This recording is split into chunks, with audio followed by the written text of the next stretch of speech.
저는 아내를 떠나보낸 지 벌써 3년이 흘렀습니다. 충청도 시골 농장에서 혼자 벼와 콩을 키우며 지내고 있었죠. 새벽 5시면 일어나 트랙터 시동을 걸고 논두렁을 돌아보는 일상의 반복이었습니다. 점심때가 되면 혼자서 찬밥 한 그릇 후루룩 넘기고 다시 일터로 향했어요. 박서방, 밥은 드셨어요? 가끔 이웃집 아주머니가 물어보시면 먹었어요, 먹었어요 하며 손사래를 치곤 했습니다. 혼자 사는 노인네가 제대로 된 끼니를 챙기기란 참 쉽지 않은 일이죠. 저녁이 되어 집에 돌아오면 텔레비전 소리만이 정막을 깨뜨렸습니다. 아내가 늘 앉아있던 거실 자리는 너무나 텅 비어 보였어요. 아내를 잃기 전엔 저녁 식사 때마다 온갖 농장 이야기를 주고받곤 했거든요. 오늘 벼가 참 잘 자랐더라 하면 그래? 다행이네 하며 함께 기뻐해줬죠. 이제 그런 대화를 나눌 사람이 없으니 집안이 적막했습니다. 종종 라디오를 크게 틀어놓기도 했어요. 그러던 어느 봄날 오후에 아들 민수가 전화를 걸어왔어요. 아버지, 저 결혼하려고 합니다. 뭐라고? 결혼? 저는 그 순간기를 의심했습니다. 37이 된 아들이 갑자기 결혼 이야기를 꺼낸 것이거든요. 베트남에서 만난 좋은 여자가 있어요. 아버지께 인사드리고 싶다고 해서요. 베트남이라니? 머릿속이 하얘졌어요. 베트남이라고? 네, 하노이에서 일하고 있는 착한 여자예요. 한국어도 공부하고 있고요. 처음엔 걱정이 산더미처럼 쌓였습니다. 말도 제대로 안 통할 텐데 과연 우리 집안과 잘 어울릴까? 게다가 농사일은 어떻게 하지? 여린 몸으로 새벽부터 저녁까지 하는 일을 감당할까? 온갖 걱정이 머릿속을 맴돌았어요. 하지만 아들이 행복하다면 부모로서 반대할 이유는 없었죠. 그래, 언제 데려오겠다는 거냐? 다음 주 토요일에 찾아뵐게요. 그날 밤 잠이 오지 않았습니다. 베트남 며느리라 어떤 모습일까? 성격은 어떨까? 우리 농촌 생활에 적응할 수 있을까? 온갖 상상이 꼬리에 꼬리를 물었어요. 혹시 고생스럽다고 도망가 버리면 어쩌지? 아들이 상처받으면 어떡하지? 이런저런 걱정에 새벽 4시까지 뒤척였습니다. 다음 날부터 저는 집안 대청소를 시작했어요. 오랫동안 손님을 맞을 준비를 하지 않아서 곳곳이 어수선했거든요. 거미줄 침방 구석구석 닦아내고 마당에 나뒹굴던 농기구들도 창고로 정리했습니다. 거실 소파도 세제로 팍팍 닦고 새 커버까지 씌웠어요. 며느리가 될 그 여자가 우리 집을 보고 아, 이런 곳에서 살아야 하나? 생각하지 않았으면 좋겠다는 마음이었죠. 화장실도 새로 페인트 칠하고 현관 신발장도 새 것으로 바꿨어요. 이웃집 아주머니가 박서방 왜 이래? 누가 오나? 물으시길래 며느리 들어온다고 그러네요 했더니 눈이 휘둥그레지시더라고요. 드디어 운명의 토요일이 왔습니다. 아침부터 안절부절 못하며 대문 앞에서 왔다 갔다 했어요. 오후 2시쯤 아들 민수의 낡은 흰색 승용차가 마당으로 들어왔어요. 가슴이 두근두근 뛰었습니다. 아들이 차에서 내리더니 조심스럽게 조수석 문을 열고 한 여자의 손을 잡고 나왔어요. 아버지 인사드립니다. 제 약혼녀 지향이에요. 그 순간 제가 본 건 검은 머리를 단정하게 묶은 26살 정도의 여자였습니다. 키는 작았지만 눈빛이 맑고 순수해 보였어요. 회색 원피스에 작은 가방을 든 그녀의 모습이 생각보다 단정하고 예뻤어요. 첫 느낌이 참 좋았습니다. 안녕하세요, 아버님. 어눌하지만 정성스럽게 90도로 인사하는 모습에 마음이 따뜻해졌어요. 반갑다, 지향아. 먼 길 오느라 고생했구나. 그 순간 지향이의 눈가에 눈물이 맺히는 걸 봤습니다. 아마 긴장과 감동이 섞여서 그랬나 봐요. 들어가자. 배고플 텐데 점심 준비해놨다. 지향이가 집안을 둘러보며 와, 깨끗해요 하고 감탄했어요.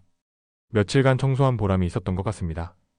부엌에서 정성껏 끓인 된장국과 제육볶음 그리고 반찬을 상에 내놓았어요. 지향이가 깜짝 놀라며 우와, 맛있어 보여요 하고 외쳤어요. 그 순진한 반응에 절로 웃음이 나왔습니다. 낯선 음식을 한 입 한 입 조심스럽게 먹는 모습이 안쓰러우면서도 귀여웠어요. 매워? 괜찮아? 아니요. 진짜 맛있어요. 환하게 웃는 지향이의 미소에 제 마음도 환해졌습니다. 그날 저녁 아들과 둘이서 긴 대화를 나눴어요. 지향이가 어떤 사람이냐? 정말 착하고 성실한 사람이에요. 하노이에서 회계 일을 했었거든요. 한국어는 어느 정도 해? 기본 대화는 가능해요.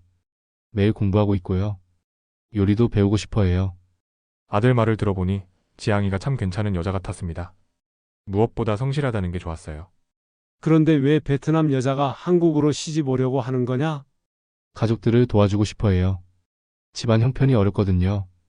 그때 생각했습니다. 가족을 위해 낯선 땅으로 온다는 것이 얼마나 큰 결심이었을까요? 그 순간 지향이가 얼마나 용감한 여자인지 알 것 같았습니다. 제 마음속에 있던 걱정들이 조금씩 사라지기 시작했어요. 결혼식 날이 다가오자 온 동네가 들썩였어요.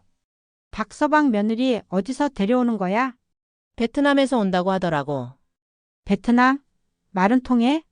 그러게 말이야. 농사일은 할 줄 알까? 이웃들의 관심이 부담스럽기도 했지만 한편으론 자랑스럽기도 했습니다. 우리 마을에 처음 오는 외국인 며느리니까요. 결혼식 일주일 전부터 지향이가 우리 집에서 지내기 시작했어요. 처음엔 서로 어색했지만 시간이 갈수록 자연스러워졌습니다. 지향이는 매일 새벽 6시에 일어나 마당 청소부터 시작했어요. 지향아, 그런 거 안 해도 된다 라고 했지만 괜찮아요 아버님 하며 웃었어요. 그리고는 부엌에 가서 서툰 손놀림으로 아침밥을 짓기 시작했어요. 처음엔 밥이 서리거나 타기도 했지만 점점 나아졌습니다. 아버님, 농사일 도와드릴게요. 아니야, 너는 집안일만 해라. 박 일은 힘들어. 하지만 지향이는 고집스럽게 고개를 저었어요. 저 고향에서도 농사 많이 했어요. 괜찮아요. 그 말을 듣고 한번 데려가 봤더니 정말 일을 잘하더라고요. 콩 심는 방법을 금세 익혔고 피도 깨끗하게 뽑아냈어요. 무엇보다 놀라운 건 지향이의 끈기였어요. 뙤약볕 아래서도 불평 한마디 없이 묵묵히 일했거든요. 지향아, 그만하고 쉬어라. 너무 더워. 아니에요. 조금만 더 할게요. 그러더니 정말로 해가 질 때까지 열심히 일했어요. 저보다 더 성실한 것 같았습니다. 결혼식 전날 밤 지향이가 방에서 울고 있었어요. 문 틈으로 흐느끼는 소리가 들렸거든요. 살짝 문을 열고 왜 우는지 물으니 무서워요. 내일부터 정말 가족이 되는 거죠? 잘할 수 있을까요? 실수하면 어떻게 해요? 가녀린 어깨가 떨리고 있었어요. 26살의 어린 나이에 낯선 나라에서 새 삶을 시작한다는 것이 얼마나 두려웠을까요? 지향아, 걱정하지 마라. 우리가 있잖아. 실수해도 괜찮고 천천히 배우면 된다. 제 말에 지향이가 눈물을 닦으며 네, 아버님 열심히 해볼게요. 좋은 며느리가 될게요. 라고 했습니다. 그 진심 어린 말에 제 가슴도 뭉클해졌어요. 이 아이가 정말 우리 가족이 되는구나 싶었습니다. 드디어 결혼식 날이 왔어요. 마을 회관에서 소박하게 치렀는데 하얀 한복을 입은 지향이가 정말 아름다워 보였어요. 신부가 예쁘네. 이웃들의 축복 속에서 민수와 지향이가 저를 올리는 모습을 보니 가슴이 벅찼어요. 특히 지향이가 저에게 인사할 때 아버님 잘 부탁드려요. 하는 말이 너무 간절해서 울컥했습니다. 결혼식이 끝난 후 집으로 돌아와 간단한 피로연을 열었어요. 동네 분들이 모두 오셔서 지향이를 구경하듯 쳐다보셨죠? 지향아, 인사해봐. 안녕하세요. 잘 부탁드려요. 서툰 발음이지만 정중하게 인사하는 지향이를 보며 이웃들이 모두 착하네, 착해. 하셨어요. 그날 밤 신혼방에서 나오는 민수와 지향이의 웃음소리를 들으며 마음이 따뜻해졌습니다. 오랜만에 집안에 활기가 도는 것 같았어요. 이제부터 진짜로 가족으로 살아가는 거구나 생각하니 설레기도 하고 걱정도 됐어요. 하지만 지향이의 성실한 모습을 며칠간 지켜본 저로서는 분명히 잘해낼 거라는 확신이 있었습니다. 결혼식 다음 날부터 지향이는 본격적으로 농장 일에 참여하기 시작했어요. 새벽 5시에 일어나 저와 함께 논으로 향했습니다. 아버님, 오늘은 무슨 일이에요? 오늘은 모내기 준비를 해야 한다. 지향이는 고무장화를 신고 논에 들어가 모판에서 벼를 조심조심 뽑아냈어요. 처음이라 서툴렀지만 금세 요령을 터득했습니다. 이렇게 하는 거예요, 아버님? 그래, 잘한다. 뿌리가 상하지 않게 조심해서 뽑아. 점심시간에 논둑에 앉아 도시락을 먹으며 지향이가 말했어요. 베트남에서도 벼농사 많이 해요. 조금 비슷해요. 그래? 다행이네. 네, 그런데 여기가 더 체계적인 것 같아요. 기계도 좋고요. 지향이의 적응력에 감탄했습니다. 외국인이라고 무시할 수 없겠더라고요. 저녁에 집에 돌아와서도 지향이는 쉬지 않았어요. 설거지하고 빨래하고 다음날 도시락까지 준비했습니다. 지향아, 너무 무리하지 마라. 괜찮아요, 아버님. 저는 일하는 거 좋아해요. 그 밝은 웃음에 제 마음도 밝아졌어요. 정말 복받은 며느리를 만났구나 생각했습니다. 지향이가 우리 집에 온 지 한 달이 지났을 때 정말 놀라운 변화가 일어났어요. 새벽 4시 반이면 지향이가 먼저 일어나서 아침밥을 짓고 도시락을 싸는 소리가 들렸습니다. 제가 일어날 때쯤이면 이미 마당 청소까지 끝내놓곤 했어요. 지향아, 너무 일찍 일어나는구나. 네, 아버님. 일찍 준비해야 농사일 늦지 않죠. 그 성실함에 혀를 내둘렀습니다. 한국 사람도 이 정도로 부지런한 사람 찾기 어려울 거예요. 어디서 이런 걸 배웠냐? 베트남에서 농장 일 많이 했어요. 기계는 조금씩 달라도 원리는 같아요. 정말 대단한 며느리였습니다.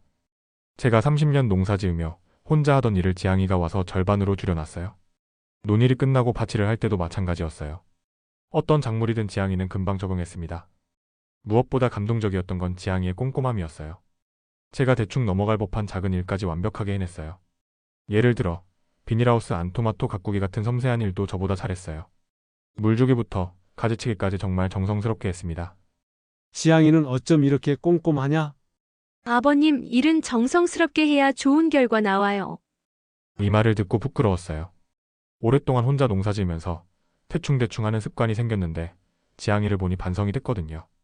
농사일 뿐만 아니라 집안일에서도 지향이는 정말 훌륭했어요. 청소는 구석구석 놓치는 곳이 없었고 요리 실력도 나날이 늘었습니다. 처음엔 한국 음식이 서툴렀는데 유튜브를 보며 열심히 연습했어요. 아버님, 오늘은 갈비찜 해봤어요. 맛봐주세요. 한 입 먹어보니 정말 맛있었어요. 어떻게 이렇게 빨리 늘었나 싶을 정도였습니다. 우와, 맛있다. 어디서 배웠어?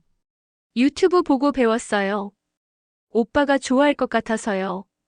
아들을 위해 정성껏 요리하는 며느리의 마음이 고마웠어요. 김치 담그는 것도 금세 배웠어요. 처음엔 너무 싱겁거나 너무 짜게 담그곤 했는데 몇 번 실패한 후엔 제 입맛에 딱 맞게 담그더라고요. 지향아, 정말 솜씨가 좋구나. 아직 부족해요. 더 연습할게요. 이런 겸손한 자세까지 보니 정말 완벽한 며느리 같았습니다. 이웃들도 지향이를 칭찬하기 시작했어요. 박서방, 며느리 참 잘 뽑았네. 부지런하기도 하고 예의도 바른 것 같아. 마을 어르신들께 인사할 때도 지향이는 항상 깍듯하게 인사를 했어요. 안녕하세요. 하며 90도로 인사하는 모습이 정말 보기 좋았습니다. 특히 할머니들이 지향이를 예뻐했어요. 이 애는 참 착하다. 말도 예쁘게 해. 지향이도 할머니들과 대화하려고 열심히 노력했어요. 서툰 한국말로 어머니, 건강하세요. 하며 인사를 했죠. 가을 농사가 끝날 무렵 정말 깜짝 놀랄 일이 있었어요. 벼 수확량이 작년보다 30%나 늘어난 거예요. 이게 어떻게 된 일이지? 아버님, 며느리가 워낙 꼼꼼하게 관리해서 그런 것 같아요. 농협 직원도 그렇게 말하더라고요. 정말로 지향이 덕분에 농사가 잘 됐던 거예요. 그해 겨울 농산물 판매 수익이 예년보다 크게 늘었어요. 지향이가 온 첫 해치고는 대성공이었죠. 지향아, 너 덕분에 올해 농사 대박 났다. 아니에요. 아버님이 잘 가르쳐 주셔서요. 이런 겸손함까지 정말 하늘에서 내려준 며느리 같았습니다. 겨울에도 지향이는 쉬지 않았어요. 농한기라고 해서 놀지 않고 다음의 농사를 위한 준비를 꼼꼼히 했어요. 농기구 정비하고 비닐하우스 수리하고 내년에 심을 씨앗도 미리 주문했습니다. 지향이는 정말 계획성이 있구나. 네, 미리미리 준비해야 실수 안 해요. 이런 철저함 때문에 다음에 봄 농사도 순조롭게 시작할 수 있었어요. 지향이가 온 지 1년이 지나자 우리 농장은 완전히 달라졌어요. 체계적이고 효율적으로 변해 있었거든요. 저는 그때 깨달았어요. 지향이는 단순히 일만 잘하는 게 아니라 진정으로 이 집을 자신의 집으로 여기고 있다는 걸요. 이런 적극적인 자세를 보니 정말 우리 가족이 됐구나 싶었습니다. 지향이가 우리 집에 온 지 어느덧 5년이 흘렀습니다. 그동안 한 번도 고향에 가지 못했어요. 매년 명절이 되면 지향이가 베트남 가족들과 영상통화를 하는 모습을 봤는데 그럴 때마다 눈시울이 붉어지곤 했거든요. 화면 속 가족들과 이야기하며 눈물을 흘리는 지향이를 보면 마음이 아팠어요. 그런데도 지향이는 한 번도 고향에 가고 싶다는 말을 직접 하지 않았어요. 아마 눈치를 본 것 같습니다. 어느 봄날 저녁 식사를 하고 있는데 지향이가 조심스럽게 말을 꺼냈어요. 아버님, 왜, 무슨 일 있어? 저 고향에 한번 다녀와도 될까요? 그 말을 하면서 지향이의 목소리가 떨리고 있었어요. 얼마나 간절했으면 이렇게 떨렸을까요? 물론이지. 가족들 보고 싶겠다. 정말이요?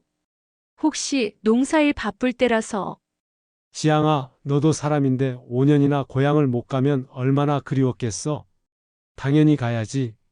제 말에 지향이가 눈물을 뚝뚝 흘리기 시작했어요. 감사해요, 아버님. 정말 감사해요. 그런데 그때 저에게 한 가지 생각이 떠올랐어요. 사돈도 한번 만나보고 싶다는 생각이었거든요. 지향아, 나도 같이 가면 안 될까? 아버님이요? 사돈도 뵙고 싶고, 내가 자란 곳도 보고 싶어서 말이야. 지향이가 깜짝 놀라며 정말이요? 하지만 비행기 값도 많이 들고 음식도 안 맞을 텐데. 걱정하지 마라. 5년 동안 내가 우리 집에 해준 일 생각하면 그 정도야. 뭐 어때? 사실 저는 그동안 지향이에게 너무 고마웠어요. 혼자 외롭게 지내던 저에게 딸 같은 존재가 되어줬거든요. 아침마다 아버님 안녕히 주무셨어요? 하고 인사하고 저녁에는 하루 일과를 함께 나누며 대화했어요. 아내를 잃은 후 처음으로 집안에 웃음소리가 넘쳐났어요. 지향이와 민수가 웃는 소리를 들으면 마음이 따뜻해졌거든요. 그리고 무엇보다 지향이 덕분에 농장 수입이 크게 늘었어요.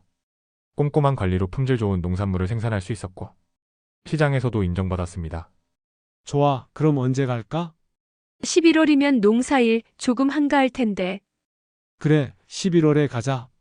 그날부터 베트남 여행 준비가 시작됐어요. 여권 만들고 비자 신청하고 항공편 예약까지. 처음 해외여행이라 모든 게 새로웠어요. 지향이가 이것저것 도와주며 준비했죠. 아버님, 베트남은 덥고 습해서 얇은 옷 가져가세요. 그래? 어떤 옷이 좋을까? 면 소재가 제일 시원해요. 선물로 가져갈 한국 음식도 준비했어요. 김, 고추장, 된장 등. 지향이가 가족들이 좋아할 거라고 추천해줬어요. 어머니가 김치 너무 좋아해요. 한번 맛보고는 계속 물어보셨어요. 그런 이야기를 들으니 더욱 기대가 됐어요. 어떤 분들일까? 지향이를 어떻게 키우셨을까? 드디어 출발 일주일 전이 됐을 때 지향이가 걱정스러운 표정을 지었어요. 아버님, 혹시 실망하시면 어떡해요? 뭘 실망해? 저희 집이 너무 가난해서. 지향아, 그런 걱정하지 마라.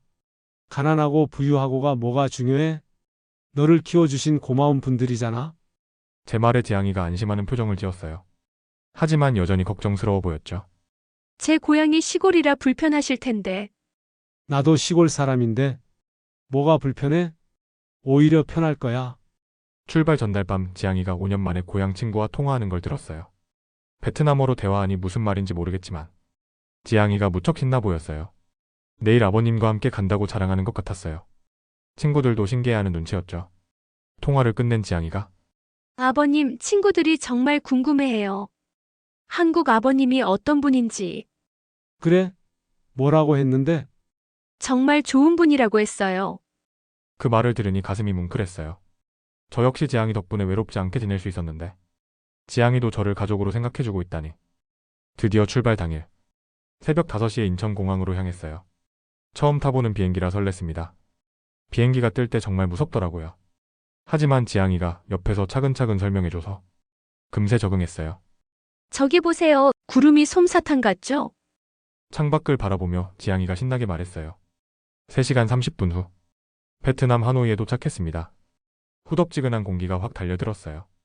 우와, 정말 덥다. 네, 베트남은 항상 이래요. 공항에서 나오니 지향이의 오빠가 마중 나와 있었어요. 지향이와 5년 만에 만난 오빠는 서로 껴안고 울었습니다. 그 모습을 보니 제 눈시울도 뜨거워졌어요. 가족이란 게 정말 소중한 거구나 싶었죠. 베트남에 도착한 첫날은 하노이 시내 호텔에서 묵었어요. 지향이 오빠 민이 안내해줬는데 정말 반가워했어요. 인사하는 모습이 지향이와 많이 닮았더라고요. 그날 저녁 하노이 시내 베트남 음식점에서 저녁을 먹었는데 쌀국수가 정말 맛있었어요. 아버님 어때요? 맛있다. 이런 게 쌀국수구나. 지향이가 기뻐하며 이것저것 주문해서 건네줬어요. 그런데 식사 중에 지향이가 조심스럽게 말했어요. 아버님 내일 집에 가시면 좀 놀라실지도 몰라요. 왜? 무슨 일인데? 집이 좀 낡았어요. 부끄럽지만. 아버님 정말 괜찮으시겠어요? 뭔 소리야? 집이 어떠든 가족이 사는 곳이면 좋은 곳이지. 다음날 아침 일찍 출발해서 지향이의 고향으로 향했어요. 하노이에서 차로 3시간 거리의 시골 마을이었어요. 차를 타고 가면서 점점 도시가 사라지고 논밭이 펼쳐졌어요. 한국 시골과 비슷해 보였죠. 저기가 제가 어릴 때 다닌 학교예요. 지향이가 가리키는 곳을 보니 작은 시멘트 건물이 보였어요. 여기서 한국까지 정말 먼 길 왔구나. 네, 정말 먼 것 같았어요. 처음엔 무서웠고요. 드디어 지향이네 마을에 도착했어요. 좁은 골목길을 따라 들어가니 작은 집들이 다닥다닥 붙어 있었습니다. 저기가 우리 집이에요. 지향이가 가리킨 곳을 보는 순간 깜짝 놀랐어요. 제가 상상했던 것과 완전히 달랐거든요. 집이라고 하기에도 민망할 정도로 허술한 건물이었어요. 지향아, 아버님, 그 순간 지향이네 가족들이 우르르 나왔어요. 할머니부터 시작해서 지향이 부모님, 형제들 모두 7명이 이 좁은 집에서 살고 있었던 거예요. 사돈 어른, 사부인, 안녕하세요. 제가 인사하니 안사돈이 두 손을 모으며 인사했어요. 지향이 어머니는 딸을 5년 만에 보는 기쁨에 울음을 터뜨렸어요. 그 모습을 보니 제 마음도 짠했죠. 집 안으로 들어가니 더욱 놀랐어요. 방이라고 할 수 있는 곳이 2개뿐이었고 7명이 그 좁은 공간에서 생활하고 있었어요. 전기는 들어오지만 전선이 위태위태하게 대충 연결되어 있고 화장실도 집 밖 한 구석에 있었어요. 여기서 7명이 속으로 중얼거렸어요. 어떻게 이렇게 좁은 곳에서 살 수 있을까? 그런데 더 놀라운 건 이 가족의 밝은 표정이었어요. 어려운 환경에도 불구하고 모두들 환하게 웃으며 저를 반겨주었죠. 안사돈이 저를 방 한 구석에 앉히고 차를 대접해 주시며 열심히 베트남어로 뭔가 말씀하셨어요. 지양이가 통역해줬어요. 아버지가 딸을 잘 돌봐줘서 정말 고맙다고 하세요. 제가 더 고맙죠. 지양이 덕분에 외롭지 않게 지내고 있어요.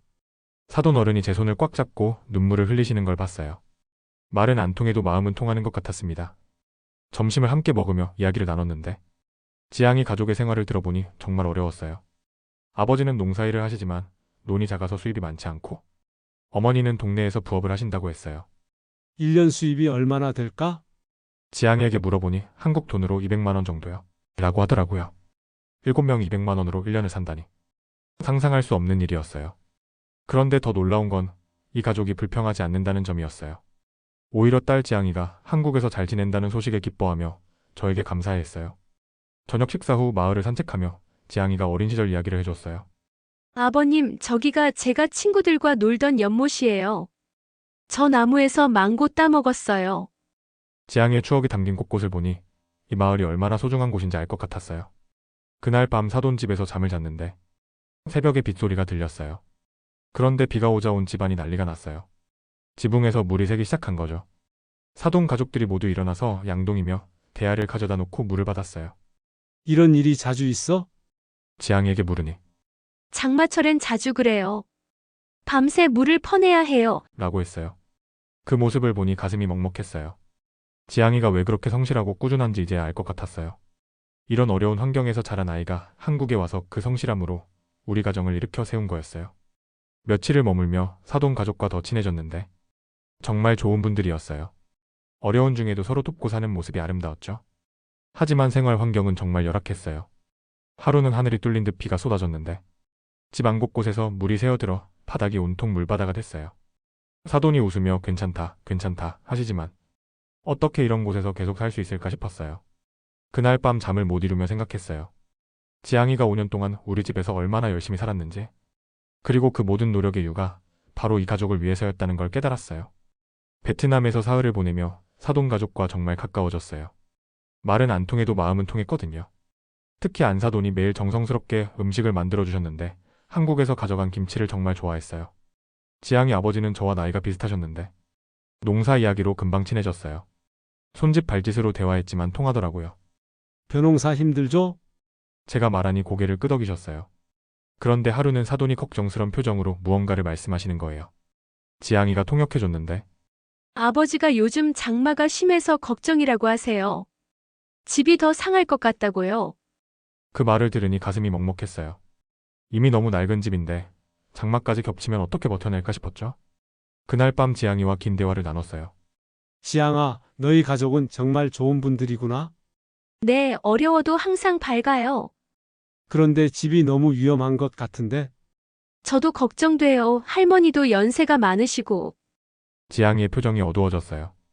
5년 만에 가족을 만났는데 상황이 더 어려워진 것 같아 마음이 아팠나 봐요. 한국 가기 전에 뭔가 도움이 될 만한 일을 해보자. 아버님, 시내에 가서 좀 더 안전한 집을 알아보자.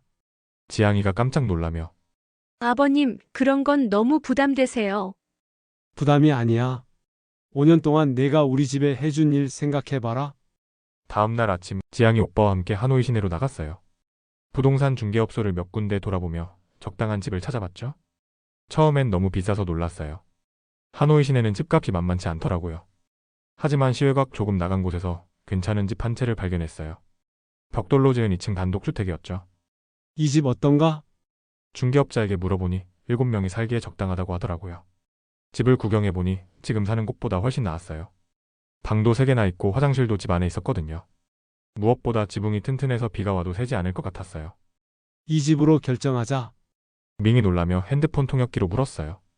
아버님 정말 괜찮으세요? 괜찮아. 계약하자. 그날 오후 계약서에 사인하고 집 열쇠를 받았어요. 정말 떨리는 순간이었습니다. 저녁에 사돈댁으로 돌아가서 새집 이야기를 했어요. 지향이가 가족들에게 베트남어로 설명해 주는데 사돈 어른들이 처음엔 믿지 못하시더라고요. 그러다가 정말 새 집을 사줬다는 걸 깨닫고는 모두 울음을 터뜨렸어요. 안사돈이 제 손을 잡고 울면서 뭔가 계속 말씀하시는데 감사합니다. 정말 감사합니다. 라는 말인 것 같았어요. 사돈 어른도 눈물을 흘리며 계속 고맙다고 하는 것 같았어요. 저는 곧 말렸습니다. 아닙니다. 아닙니다. 할머니는 제 손을 꽉 잡고 놓지 않으시더라고요. 주름 가득한 손으로 제 손등을 쓰다듬으시며 눈물을 흘리셨어요. 그 순간 저도 울컥했어요. 이분들이 얼마나 고생하며 살아왔을까. 지향이가 저에게 와서 곱게 인사했어요. 아버님 정말 감사해요. 어떻게 갚아야 할지. 가족한테 무슨 갚을 게 있어? 그날 밤은 정말 특별했어요. 사돈 가족 모두가 기뻐서 늦게까지 이야기를 나눴어요. 비록 말은 안 통했지만 웃음과 눈물로 마음을 나눴죠. 정말 한 가족이 된 기분이었어요. 다음날 새 집으로 이사하는 걸 도와줬어요. 짐은 적고 식구가 많아서 하루 만에 다 옮길 수 있더라고요. 새 집에서 첫날 밤을 보내는 사돈 가족들을 보니 정말 뿌듯했어요.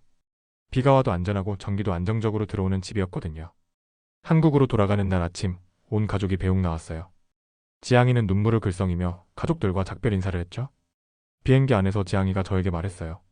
아버님 평생 잊지 못할 거예요. 나도 마찬가지다.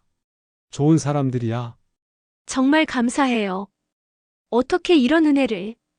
지향아, 우리가 진짜 가족이라면 이런 건 당연한 거야. 한국에 돌아온 지 며칠 되지 않아 며느리에게 영상통화가 왔습니다. 화면 속에는 사돈이 화난 얼굴로 손을 흔들고 있었고 며느리는 눈시울을 붉히며 말했습니다. 아버님 정말 감사해요. 그 말에 제 마음도 울컥했고 눈물이 저도 모르게 흘렀습니다. 그 순간 깨달았습니다. 진심으로 아끼고 사랑하면 피를 나누지 않아도 가족이 될 수 있다는 걸요. 세월이 흐르며 가족의 의미도 달라지지만 마음을 나누는 정은 더 깊어집니다. 나이 들수록 느끼는 건 혈연보다 더 진한 인연이 있다는 사실입니다. 그것은 바로 진심으로 아끼는 마음에서 비롯된다는 걸요. 이야기를 들어주셔서 감사합니다. 구독, 좋아요와 댓글로 응원 부탁드립니다.